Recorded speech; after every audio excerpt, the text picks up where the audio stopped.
வணக்கம் நண்பா. நம்ம ஏற்கனவே சொல்லியிருந்தோம் இந்த மே 3 அன்னைக்கு பார்த்தீங்கன்னா பஜாஜோட 400cc உள்ள ஒரு புது வண்டி லான்ச் ஆக போகுது அப்படின்னு சொல்லிட்டு இப்போ பார்த்தீங்கன்னா அந்த வண்டியோட லீக்ஸ் வந்து கொஞ்சம் கொஞ்சமாக கிடைக்க ஆரம்பிச்சிச்சு. லீக்ஸ்னு கூட சொல்ல முடியாது, அந்த வண்டியோட முழு டிசைனே கிடைச்சிருச்சு அப்படின்னு சொல்லலாம். நமக்கு கிடைச்சிருக்க லீக்ஸை வச்சு பார்க்கும்போது இந்த ஃப்ரண்ட் ஃபேஸை பாருங்களேன், அப்படியே கம்ப்ளீட்டாக பார்த்தீங்க அப்படின்னா புதுசாகவே இருக்குது அப்படின்னு சொல்லலாம்.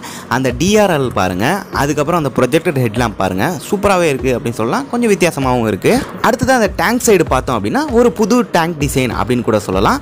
அதே மாதிரி பார்த்தீங்கன்னா பெரிமீட்டர் ஃப்ரேம் வந்து கொடுத்துருக்காங்க அப்படிங்கிறதையும் சொல்லணும். இதில் நம்ம எக்ஸ்பெக்ட் பண்ணுற கிளஸ்டர் அப்படின்னு பார்த்தோம்னா ஃபுல் டிஜிட்டல் கிளஸ்டர் தான் வரும் அப்படின்னு சொல்லிட்டு எக்ஸ்பெக்ட் பண்ணுறோம். எப்படி அப்படின்னு கேட்டிங்கன்னா இந்த டாமினார் 400 இருக்கும் பார்த்தீங்களா, அதே மாதிரியான ஒரு கிளஸ்டர் வரதுக்கு வாய்ப்புகள் இருக்குது அப்படின்னு சொல்கிறோம். அடுத்தது அந்த வண்டியை பார்க்கும்போது ஒரு நல்ல ஏரோடைனமிக் ஸ்ட்ரக்சர் இருக்க மாதிரி தெரியுது. பார்க்குறதுக்கு அப்படி தான் இருக்குது, கண்டிப்பாக இருக்கும் அப்படின்னு சொல்லிட்டு எதிர்பார்க்குறோம். இந்த வண்டியோட வீல் சைஸை பொறுத்த வரைக்கும் பார்க்கும்போது 17 இன்ச்சுக்கான வீல் தான் இருக்க மாதிரி தெரியுது ரெண்டு சைடுமே.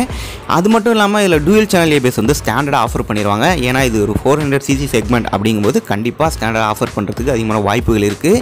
சஸ்பென்ஷன் உங்களுக்கு பார்த்தாவே தெரியும், ஃப்ரண்ட்டில் பார்த்தீங்க அப்படின்னா அந்த கோல்டன் கோட்டட் யூஎஸ்டி ஃபோக்ஸ் கொடுத்துருக்காங்க. ரியரில் வந்து மோனோஷாக் அப்சர்வர் வந்து ஆட்டோமேட்டிக்காக வந்துடும்.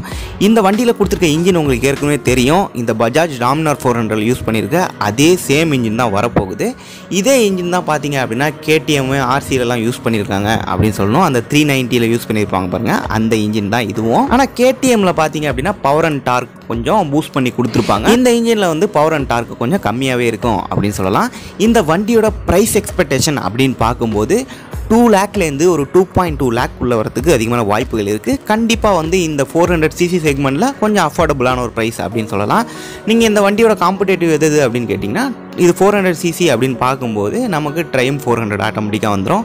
அடுத்தது டியூக் 390 வந்துடலாம். அடுத்து ஆர்சி 390 இது எல்லாமே வந்துடும். மற்றபடி இந்த வண்டியோட ஃபுல் டீடைல்ஸ் கிடைக்கிறதுக்கு நம்ம மே 3 வரைக்கும் வெயிட் பண்ணுற மாதிரி இருக்கும். மற்றபடி இந்த வீடியோ அவ்வளோதான். இந்த வீடியோ பிடிச்சினா மறக்காமல் லைக் பண்ணுங்கள். இது மாதிரி அடுத்த வீடியோவில் பார்க்கலாம். See you later.